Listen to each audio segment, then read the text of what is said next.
In this section, I'm just going to chat a bit about maximizing time behind the drum set. When I started playing, I just messed around pretty much. I sat behind the kit and just hit stuff for like 2 hours straight. And I think it's really important to do that. I think it's important to feel free behind the drum set and to have time to just mess around and jam. I still make time for that. That's really important to me. But I think it's also really important to maximize the time, to not waste time behind the drum kit, especially if you really want to improve your playing.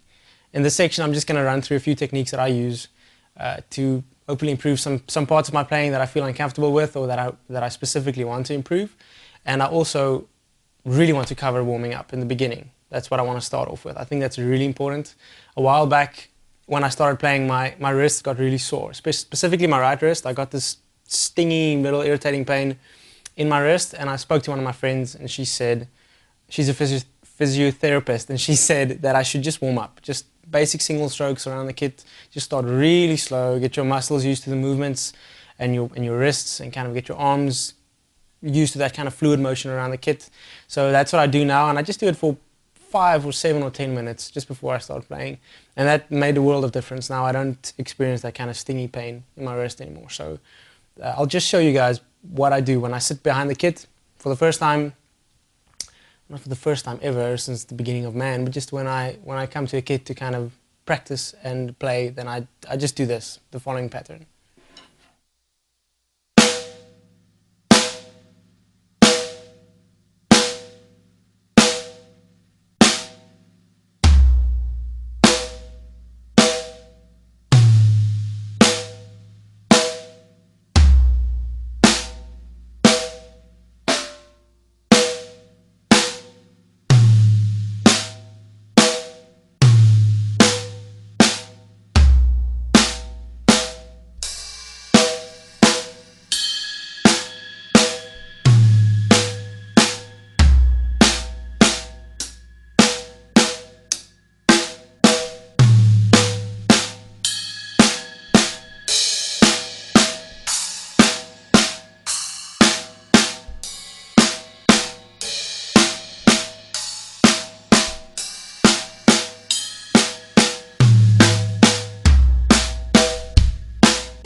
A really important part of my practice routine is to create patterns that are difficult to me. So patterns that kind of challenge a specific part of my playing. A really important one to me is patterns that really challenge my left hand. Because if you're a drummer and you've been playing for a while, then you'll know that your non-leading hand is stupid.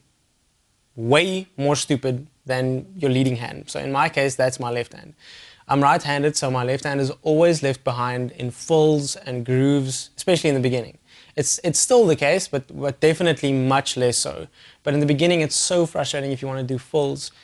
and your left hand is continuously losing the groove and kind of holding you back the whole time. So what I did from the beginning was to create patterns that challenge, it's like zone in on a specific part of my playing. If I'm struggling with ghost notes, I'll create a pattern that specifically target ghost notes. If I'm struggling with my left hand, the smartness of my left hand, then I'll create a pattern that specifically focus on that. With all that said, let me just show you the pattern that I use to help my left hand become less stupid. It's a basic pattern that alternates between being led with the right hand, and then it shifts around and it's led by the left hand, which is really important because this is the hand that I want to get smarter. You'll see that when I move around the kit, I specifically try to get the left hand to hit the bells and the bells of the cymbals, and to have a big change in dynamics between the first and the second note. So that's difficult stuff. It's stuff that the limb normally struggles with because it's not as smart as your leading hand. So I try to build in those kind of mechanisms to force the limb to do difficult stuff and then make it hopefully progress faster. So that's what this pattern looks like. It's way slow. I'll start it way slow and then I'll speed it up just a little bit, but this is what it looks like.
As I mentioned before, the technique that I use to practice my ghost notes is to just stay on the rim of the drums, or something that doesn't make as pronounced a sound as the hats or the ride or the crashes. So I'll keep the right hand on the rim of the drums. I'll kind of ride the rim of the drum so that I only hear the snare drum. Sometimes I even take out the kick drum, or I just kind of move my foot off of the pedal to the side of the pedal so that it doesn't make a sound, but I specifically just want to hear the snare drum and the ghost notes and hear how they are and how they relate to the right hand, and like the timing and the dynamics of that. So just to show you what the flip I'm talking about, that's what this pattern looks like.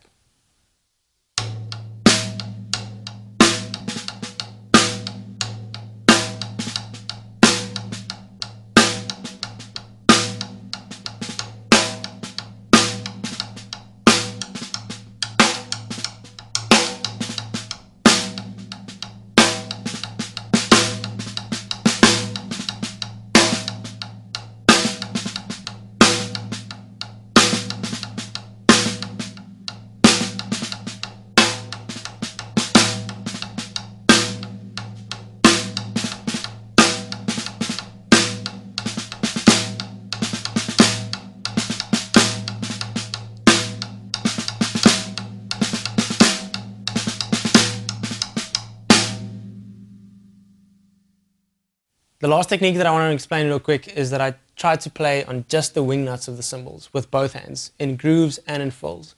And I kind of stumbled onto this technique and created it for myself to improve my accuracy. So let me just show you how I try to do that around the kit.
These are just some of the techniques that I use around the kit and that I've created and kind of stumbled upon to help me with specific parts of my playing. Like I said, the ghost notes and the dexterity and overall smartness of my left hand, and also my accuracy around the kit. But don't think that these techniques are the best techniques. They're just ones that I created for myself to kind of focus in on zones of my playing that I specifically want to improve. But but the most important thing that I want to achieve with this section and these lessons is to inspire you to create techniques that focus in on difficult parts of your playing. So if you're struggling with something else, whether it be your right foot on the bass drum or your right hand and not your left hand, stuff like that, then just think of creative ways that you can create patterns that specifically zone in on those things that you're struggling with. That's the most important thing that I want to convey. These three things that I just showed are just ways that I practice, but it doesn't necessarily mean that that should be the way that you practice.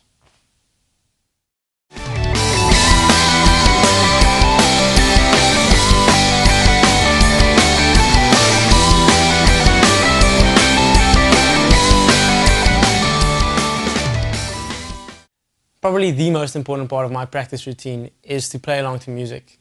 I think everybody does this anyways. There's no real need for me to put it in like a instructional DVD because this is well known by everybody, and I think it's rightfully so. When I started playing, I put on my headphones and I played along to music, and it's always been really important to me. It just spices up my practice routine so much more. It takes away the monotonousness of just playing along to a metronome or playing the same pattern over and over and over again. Like I said, I just use music to kind of, maybe just to use it as a metronome, just to put your favorite song on your headphones and just play a specific pattern over that the whole time. It just spices it up so much more. And I think it's really important to keep the instrument fun. You kind of kill it if you practice rudiments for weeks and weeks and months on end, then it's not fun anymore. You don't want to practice. And that's a really important part for me. It's if you put some of your favorite songs into your practice routine, it just spices it up. Like, it makes it fun. So, like, I'll struggle with a certain rudiment for 20 minutes, but I know at the end of that 20 minutes I get to play along to one of my favorite songs, and it's like a good motivator. So that's a really, really important thing about my practice routine, and I definitely work that in when I go and practice.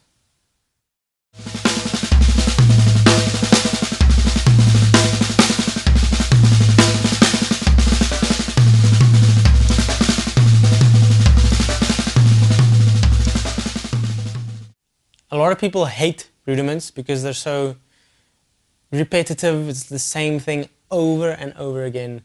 But that really sucks. That's really sad, because rudiments are such a powerful part of your playing. Not specifically the rudimental patterns themselves, but kind of the way that they influence your whole style. It's not like while I'm playing a groove, I'm not thinking, okay, cool, next full is the 6th stroke roll. I'm not thinking, okay, that sticking pattern. It's just like the way that my muscles are used to playing the 6th or the 5-stroke roll or whatever rudiment, it just kind of influences your whole style. It just makes it so much easier. It is really important to practice rudiments, even though they are quite repetitive. And ways that I try to take away the repetitiveness is to split up rudiments around the kit and to kind of make a groove from a rudiment. So if I'm playing a paradiddle, I'll split it up between the ride and the snare drum and put a kick pattern somewhere in there just to turn it into a groove. It just makes it less monotonous.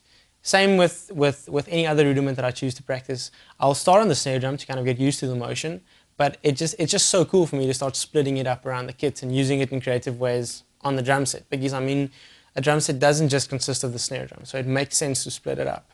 So I'll just demonstrate with specifically the 5 and the 6-stroke roll, ways that I play it on the snare drum and then kind of split it up around the kit in ways that makes it less boring.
The next tip is also definitely something that you've heard before, or should have heard before, and it's just playing along to a metronome. Headphones on your ears, just playing along to a steady tempo for an extended period of time. I think a lot of guys miss this. It's your main responsibility as a drummer is to keep the time. It feels like creativity and entertainment and all that kind of stuff, that comes afterwards. If you can't keep time, if you're not like a solid and tight drummer, in my mind, you're not worth much to a band or to any kind of musical scenario. Number one priority is to keep time. And the best, I almost want to say the only way to practice that is to play along to a metronome or to play along to studio recorded music, like most of the music today that is recorded onto a metronome anyways. But still the best way to practice it is just to play along to a metronome. Headphones plugged into an iPhone or an iPad or even your PC or your Mac or whatever, just a click on a steady tempo for an extended period of time. Fills, grooves, just try to stay on the click as tightly as possible. I think the best way for me to kind of demonstrate and explain is to just play along to a click, and I'll try to drag and I'll try to rush so that you can see visually what happens when I play off of the grid, like where the strokes move. And best case scenario, the goal of this exercise is to get exactly on that click, to get as tight and as accurate as possible.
Something that really helps is just counting along when you play. And this is valuable for the guy who's been playing for a week and the guy who's been playing for 10 years. It doesn't matter. I still count when I play odd meters, like 5, 4, 7, 8, those kinds of things. In the beginning, I still count to just get behind the feel until I grasp like the actual emotion and the feel of the odd time or the odd meter. It's really important to count. It just creates a grid. It's comfortable. You know where you are. You know where the one is. You can guess where, well, not guess, but you can work out where the fill needs to start and needs to end. It just creates such a visual image in your head when you count. And if you're starting off, you're just starting to play drums, then counting 1, 2, 3, 4, 1, 2, 3, 4, 1, 2, just around the kit. Just count. Just be aware of the grid. That comes very naturally after a while. You don't need to count 1, 2, 3, 4 anymore. But when you move on to odd meters and odd time signatures, well, like I said, I still do that. It really helps me to visualize where I am measure-wise and where I am in the song, where the fill should start and end. Just counting is it's just really important, I think, and it really helps you to get behind the feel of a signature. Even if it's as simple as 4/4, as complicated as 15/16 or something ridiculous, it just helps a lot. A really, really, really important thing to remember, and something that I wish I took seriously when I started playing, is to start slow. That is so important. I didn't do that when I started. I just wanted to get into Travis Barker's like fastest fills. I just want to get into it and be able to play it right away. And the ironic thing is, if you push yourself into those kinds of fills when you're not ready to be there, it takes so much longer to get there. But if you start slow, and you get your muscles used to the motions and the feelings, and you get used to it at a slow pace, then it's so much easier to speed it up. And I wish I took this seriously when I started out. I think, yeah, it would have really helped me to progress at a much faster pace. Now I realize that. So now when I start practicing a rudiment or a specific fill, I'll start slow and kind of speed it up. But it feels like control should always come before speed. Like, speed is worth nothing if you don't have control over it. So if you take anything from these practice routines, then please take that one. Just start slow, really slow. Because muscle memory is such an integral part of a drummer's technique and performance around the kit. So you need to get your muscles used to that. If it's slow, if it's fast, it doesn't matter. It almost feels to me like your muscles learn the motions better at a slow tempo. Muscle memory is key, so start slow around the kit and gradually speed it up. It especially helps if you're playing along to a metronome. You can kind of like start at 90 BPM, 100 BPM, 110, 120, whatever. Just gradually speed it up. But starting slow is key. If you take anything away from this, then please take that. A lot of people have emailed me saying they feel like they've kind of hit the ceiling, like they feel like they're not progressing anymore. They're spending hours behind the kit, but there's nothing new. They feel like they're not improving. And that is such a common problem. For me, for any drummer that I've ever met, everybody struggles at a stage and you feel like you're not progressing. And maybe my approach is all hippie and cliche, but I just totally, firmly believe that every second that you spend behind the drum set is worth something. It makes you a better drummer. It feels like one more time that I hit the snare drum is one more time that I'm hitting the snare drum. It's like, I know how to hit it better the next time. I know that's such a simplistic and a naive way of looking at it, but it's just so effective for me to think that every second that I spend behind the kit improves my playing. And it's not a lie that I tell myself. It's something that I firmly believe. Even if you don't want to practice, even if you feel like you're not improving, set up a camera, record yourself playing for 20 minutes or whatever, and then just keep practicing. Just keep practicing, and I'll guarantee you after weeks, days, maybe months, if you check that footage again, you'll see that you improved. The crazy thing is, if you as a drummer, if you're alone the whole time and you're practicing the whole time, you don't see the progression as much as an outside person. So sometimes it's really good to film yourself and to kind of compare weeks and months in between. But it's really crucial to know that every second that you spend behind the kit, every stroke placed on every cymbal and every drum, that improves your playing. It improves your response to the drum kit and your understanding of the way that the drums respond, grooves, fills, counting, all that stuff. It just feels like time is not wasted behind the kit. Don't feel like you're hitting the ceiling. I'm not a motivational speaker. I'm not trying to psych you up. That's just the truth to me. That's the way that I practice, and that's the way that I feel. Every second spent is good for your practice routine.